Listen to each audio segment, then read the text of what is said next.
Bien bonjour et bienvenue pour ce dernier gros chapitre sur les bases du dessin. C'est loin d'être fini, hein, il y a encore plein de trucs à dire, mais...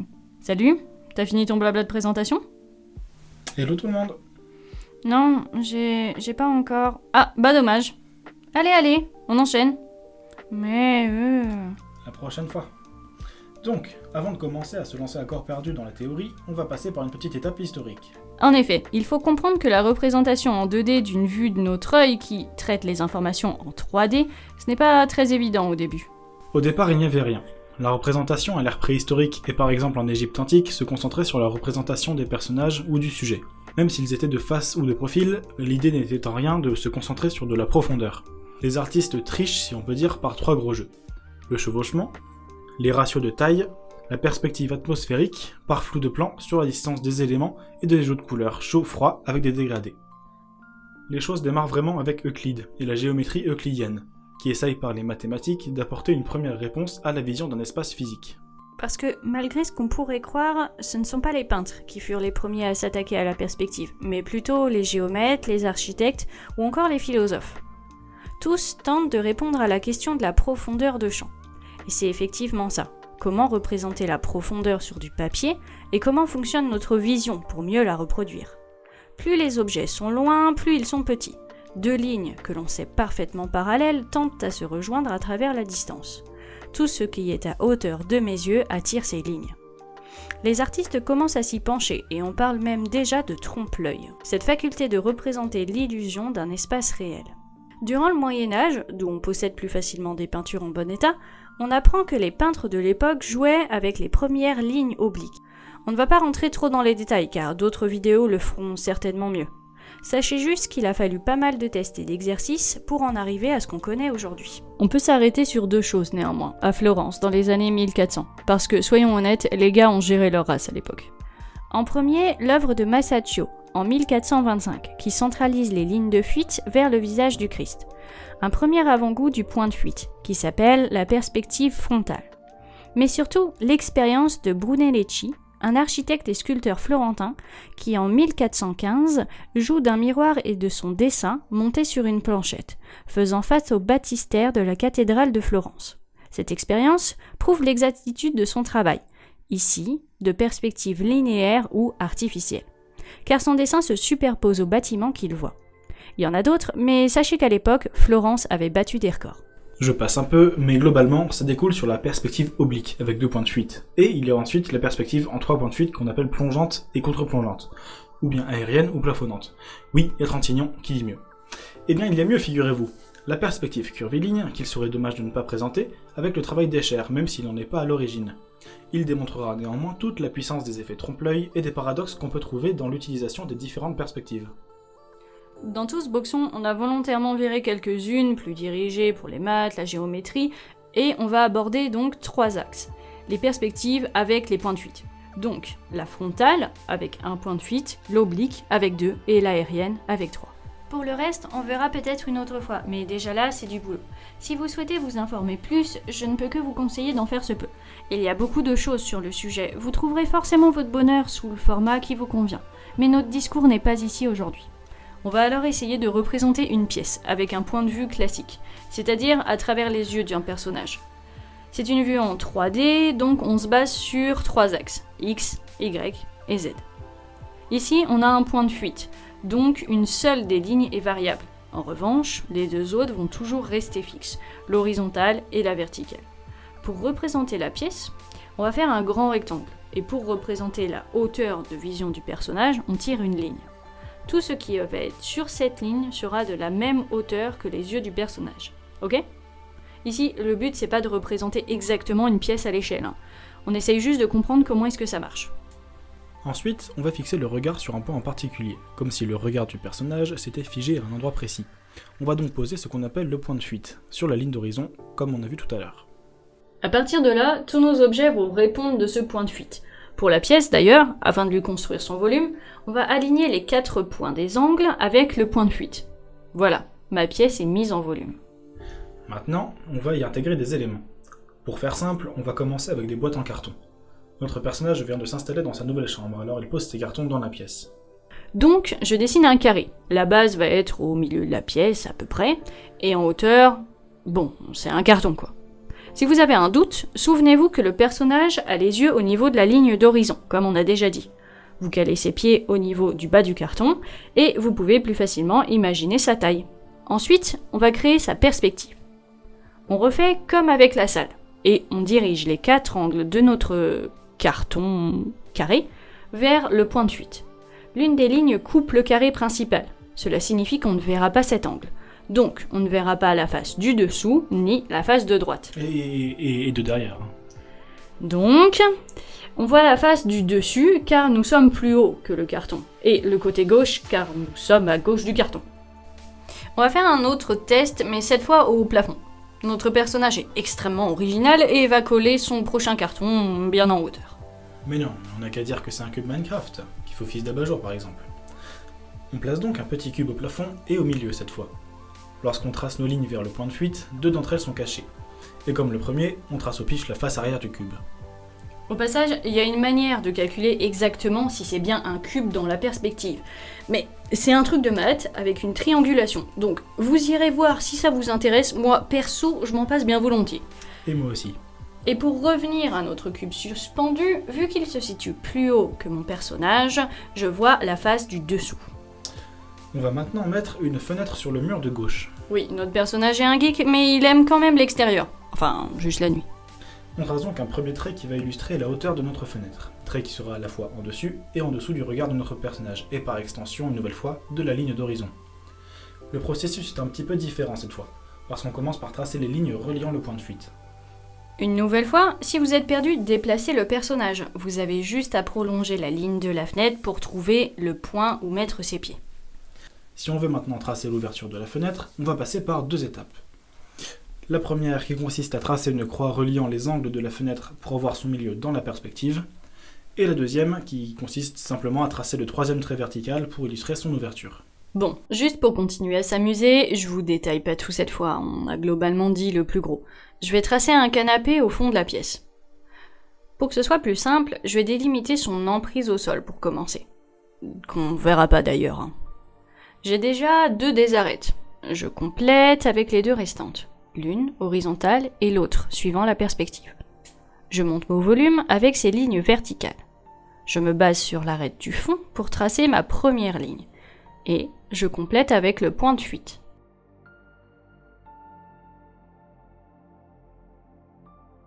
Maintenant que j'ai ma boîte, je peux y mettre mon canapé. Sur la face du devant, je trace la limite de l'assise. Le fond gardera sa hauteur. Et je me sers des faces latérales pour dessiner sa forme. Je n'ai plus qu'à garder le nécessaire. Pas trop dur, hein? Encore un?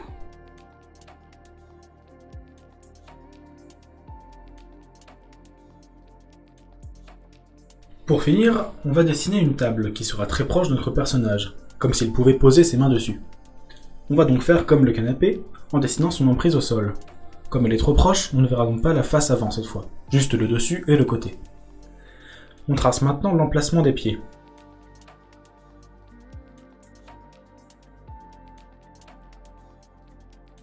Une fois que cela est fait, on peut monter le plateau.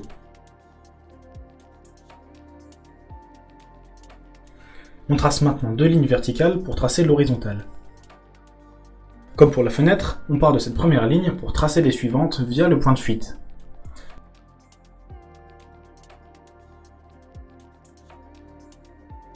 On peut maintenant choisir l'épaisseur du plateau. On peut ensuite monter les pieds en traçant des lignes verticales jusqu'à ce que ces lignes disparaissent sous la table. Et on finit donc par effacer les arêtes qu'on ne peut pas voir qui sont derrière les pieds.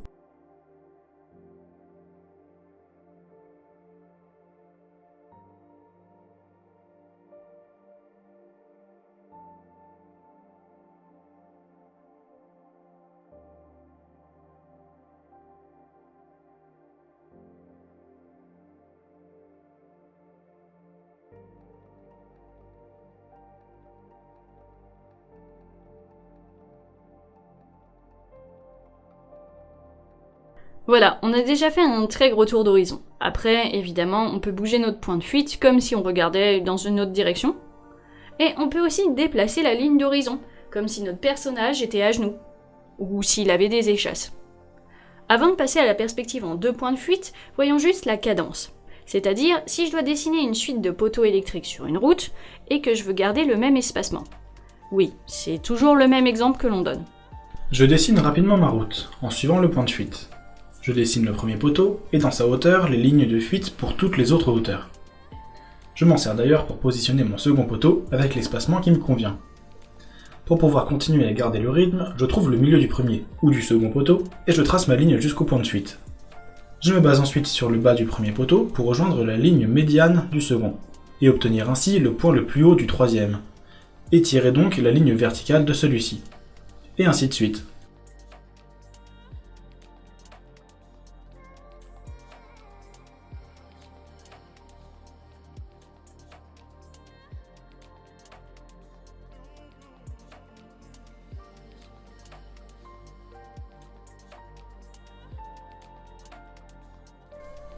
On enchaîne enfin avec la perspective en 2 points.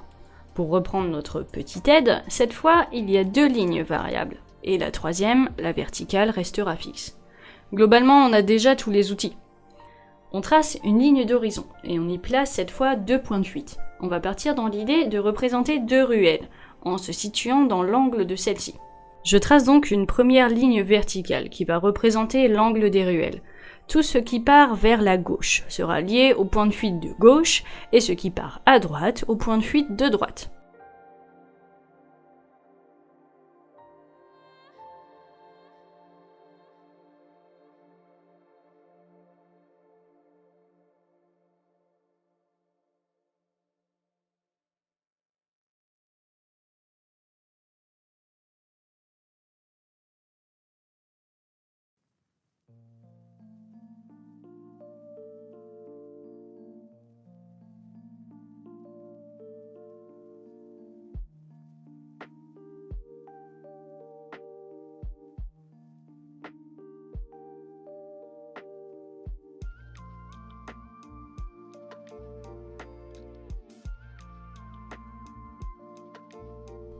Je n'en rajoute pas des caisses parce que c'est vraiment le même principe.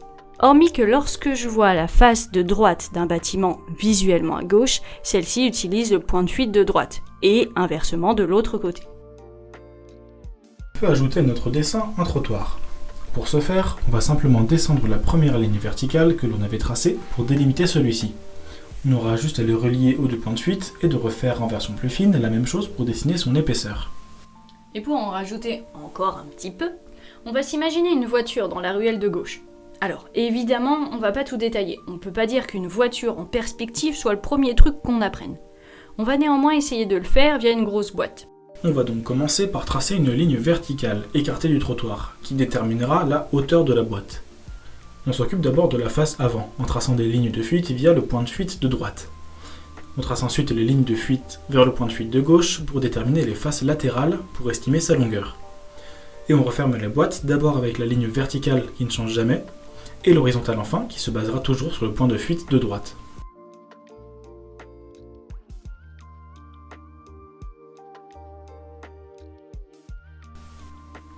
Et il nous reste enfin la perspective en 3 points. On en reparlera peut-être un jour dans les détails, mais pour essayer de faire simple. Toutes les branches de notre petite aide sont maintenant attachées à un point de fuite, donc nos axes X, Y et Z sont variables. Voilà un exemple avec le même angle de ruelle que tout à l'heure, mais en ayant rattaché les lignes verticales au 3e point de fuite en hauteur.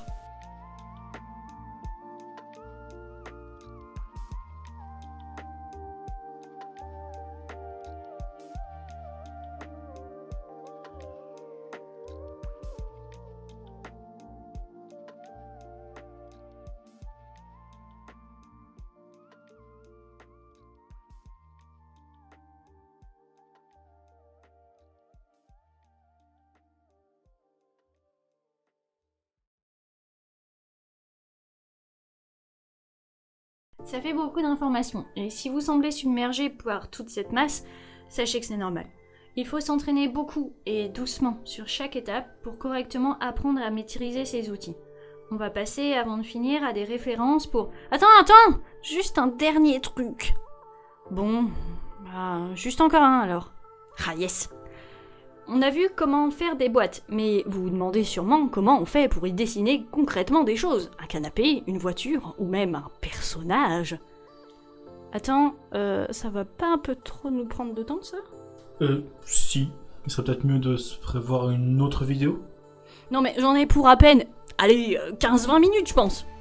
Ce qu'à le dire, sors là, s'il te plaît, sinon on finira jamais cette vidéo. Ok. Quoi?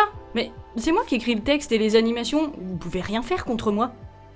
Oui, mais je fais le montage final. Je peux couper ton texte et en faire 2 vidéos distinctes. Un point pour elle? Bien, je vous laisse finir. Je vais écrire la prochaine vidéo alors. Pour redescendre un peu après toutes ces informations, on vous montre donc quelques références sympas, qui utilisent avec goût la perspective. Maintenant que vous avez compris un peu plus comment la perspective s'organise, vous verrez sûrement toutes ces illustrations de manière différente. Vous êtes en fait en train de travailler votre œil, c'est-à-dire de comprendre les mécanismes derrière les visuels, qui fait que sans le savoir, vous devenez doucement un vrai pro. Voyez dans ces images toute l'inspiration que vous pourrez en tirer. C'est d'ailleurs le bon moment pour nous de vous présenter et de vous inviter sur notre Discord. Nous étions coincés dans les commentaires YouTube qui ne nous permettaient pas d'échanger facilement nos discours et même nos dessins.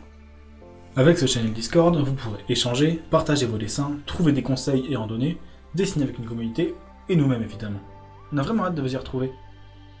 Ça y est, votre pub est terminée? Arrête, on va bien s'amuser. Ah non mais j'en doute pas, hein. Moi aussi j'ai hâte. Quoi, t'as déjà fini le texte du prochain tuto? Non, pas vraiment. C'est vrai que c'est long. Ah, c'était un peu prématuré pour cette vidéo du coup. Ouais. Bref, prenez le temps de pratiquer tranquillement. Ça fait partie des bases, ce sont des choses qu'on travaille tout au long de sa vie. Comme les autres précédents tutos d'ailleurs. N'oubliez pas que rien n'est acquis, tout évolue, et vous aussi. Encore merci pour votre soutien et vos retours, et on se retrouve plus facilement maintenant sur Discord. À bientôt! Salut!